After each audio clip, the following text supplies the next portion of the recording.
अस्सलाम वालेकुम दोस्तों आज मैं आपको जो है ना रिटर्न गोशवारा एफबीआर की साइट पे जो बनाते हैं वो शॉर्टकट में बताऊंगा कि आप टीचर जो हजरात हैं आपको इतना ज़्यादा मुश्किल काम नहीं है जितना कि ये एजेंट्स वकला ने बना दिया कि ये बहुत मुश्किल है, अब हमसे करवाएं 4-5 रुपये लेने के लिए 1000 रुपये लेने के लिए वो ये काम कर रहे हैं। तो मेरे ख्याल में ये गोशवारा आपको खुद मुकम्मल करना चाहिए ताकि आइंदा आप जब भी काम करें आपने सालाना गोशवारा जो है ना जमा करवाना, तो आइंदा हर साल आपको जो है ना ये पैसे किसी और को दे के काम अपना ना करवाना पड़े, बल्कि आप ये काम अपना खुद करें। मैंने भी खुद किया और मेरा काम अल्लाह का शुक्र है 1-2 दिन में मैंने मुकम्मल कर लिया। तो मैं आपको शॉर्टकट की जो है ना शॉर्टकट तरीका बताता हूँ आज, क्या आपने 1 घंटे से भी कम वक्त में आप ये काम अपना मुकम्मल कर सकते हैं और आप फाइलर बन सकते हैं।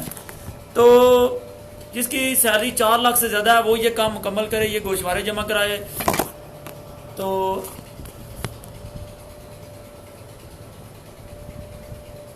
मैं आपको तरीका भी बताता हूँ, शॉर्टकट तरीका आपने जेहन में रखना है, जिसको जैसे बनाना है मैं साथ साथ आपको गाइड करता जाता हूँ। अगर आपने ये तरीका जो आपसे रिलेटेड जो है खाने वो आपने फिल करने हैं, बस वही मैं आपको बताऊंगा। ज़्यादा कॉम्प्लिकेटेड काम नहीं है जो कि दूसरों ने बना दिया, मैं आपको इसी तरीके में समझाऊंगा और आपको उम्मीद है कि इसी तरीके से समझ आ जाएगी और आप खुद ब खुद अपना काम ये सारा अंजाम दे सकेंगे।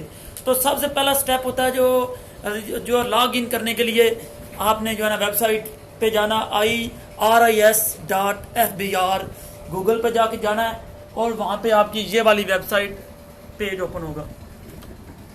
ये ध्यान से देख लें, इसमें आपने पेज ओपन हो गया, ये लिखा है रजिस्ट्रेशन टू अनरजिस्टर्ड पर्सन दूसरे नंबर पे, इस पे आपने क्लिक करना है। इस पे क्लिक करेंगे तो ये नीचे वाला फॉर्म आपके सामने आ जाएगा, ये वाला। तो इस फॉर्म में आपने सबसे पहले अपना CNIC नंबर अपना लिखना है। ये रजिस्टर्ड नेम ये खाना ब्लॉक है, ये आपको जब भी ये नाम नीचे वाला आपका सबमिट हो गया तो यहाँ पे खुद ब खुद आपका नाम आ जाएगा। तो ये दूसरे नंबर पे, तीसरे नंबर पे है प्रीफिक्स, इस पे आपने मिस्टर मिसिज जो भी हैं, आप बॉय हैं तो मिस्टर और गर्ल हैं तो मिसिज यहाँ पे सेलेक्ट करना है। इसके बाद अपना नेम लिखना है, पहला नेम का हिस्सा, दूसरा नेम का हिस्सा लिखना है और तीसरा नेम, यहाँ पे मुकम्मल नेम आपने लिख दिया। और इसके नीचे आपने अपना फ़ोन नंबर लिखना है, वो वाला फ़ोन नंबर जो कि आपके नाम पे रजिस्टर है। फ़ोन नंबर लिखते हुए आपने सबसे पहले 0092 अपना कंट्री कोड लिखना है। इसके बाद अपना 345 जो भी आगे आपका नंबर है वो लिखें, कन्फर्म सेल नंबर, इसमें फिर दोबारा ऊपर वाला फ़ोन नंबर लिखें और इसके नीचे ईमेल, अपना ईमेल एड्रेस लिखें जो कि आपका जो आपके पास उसी वक्त मौजूद हो, वो वाला ईमेल एड्रेस लिखना है। कन्फर्म ईमेल में फिर दोबारा ईमेल ऊपर वाला लिखें और नीचे ये इसमें जो भी ये लिखी गई है अल्फ़ाबेट जो भी लिखे गए हैं ये छोटी के छोटी में लिखें, बड़ी जो है ना उसके बड़ी में लिखें। यहाँ पे आपने वो अल्फ़ाबेट लिख के सबमिट कर देना है, तो ये आपका सबमिट हो जाएगा। इसके बाद ये आपका सबमिट हो गया। सबमिट होने के बाद आपको जो भी आपने सेल नंबर दिया है उस पर आपका जो है ना कोड आ जाएगा और ईमेल एड्रेस पे भी कोड आ जाएगा, ये 2 खाने आगे आ जाएंगे। ये आपके SMS कोड यानी कि आपने जो फ़ोन नंबर दिया उस पर जो कोड आएगा वो लिखना है आपने, ये ईमेल कोड है।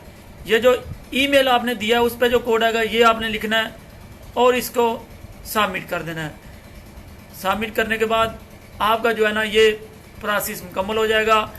आपको ईमेल पे पासवर्ड मिल जाएगा, जो भी आपको ईमेल पे पासवर्ड आएगा आपने यहाँ पे रजिस्ट्रेशन नंबर पे अपना जो है ना CNIC नंबर लिखना है और पासवर्ड पे आपको ईमेल पे जो पासवर्ड मिला होगा वो पासवर्ड लिखें और लॉग इन करेंगे तो आपकी जो है ना ये लॉग इन का प्रोसेस मुकम्मल हो जाएगा। इसके बाद आगे form number 181, form number 116, form number 114, ये 3 फॉर्म आपने कंप्लीट करने हैं। लॉग इन हो गए, लॉग इन होने के बाद आपने ये तीनों फॉर्म कंप्लीट करने हैं। आगे इसका प्रोसेस जो है ना फॉर्म नंबर 181 का है वो आपको मैं नेक्स्ट वीडियो में इंशाल्लाह बताता हूँ।